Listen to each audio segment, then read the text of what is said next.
ভাই জমির অবস্থা তো দেখতেছেন, সোনার ফসল। আচ্ছা ভাইয়া, সব বুঝলাম, এখন দাম বলেন। লাস্ট 45 লাখ করে কাঠা পারবো, এর নিচে আমি পারবো না। আর এই জমিও খাস জমি ভাই। না ভাইয়া, দাম অনেক বেশি হয়ে যায়, 30 লাখ দেবো একদম। আপনারও না আমারও না, একদম 38 লাখ টাকা দিবেন, বলে দেন। ঠিক আছে, এই যে ভাই লোন, বরাবর 38 লাখ টাকা আছে। ঠিক আছে তো? ভাই, টাকা এখানে 10 টাকা হইলেও বেশি থাকবো, কম থাকবো না। আচ্ছা ভাই, সব বুঝলাম, এখন এই জমির দলিল কার নামে করবো বলেন? ভাই একটু দাঁড়ান, আমার লোক আসতেছে। হ্যাঁ, এদিকে আসেন।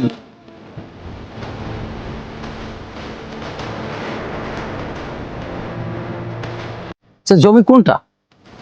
এই যে এই জমিটা আমার, আপনার জন্য একদম 80 লাখ। আচ্ছা ভাই, জমির প্রাইসটা একটু বেশি হয়ে গেছে, আমি 60 লাখ টাকা দিয়ে নিতে পারবো। ভাই 60 লাখ তো অনেক কম হয়ে যায়।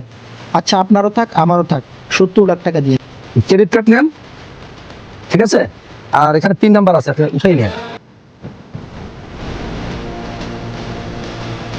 আচ্ছা ভাইয়া, এই যে আমার লোক আসছে, ওনাকে দলিলটা বুঝিয়ে দেন, ঠিক আছে? ডাক্তারিও না, ইঞ্জিনিয়ারিংও না, সরকারি চাকরিও না, টাকা শুধু দালালিতে।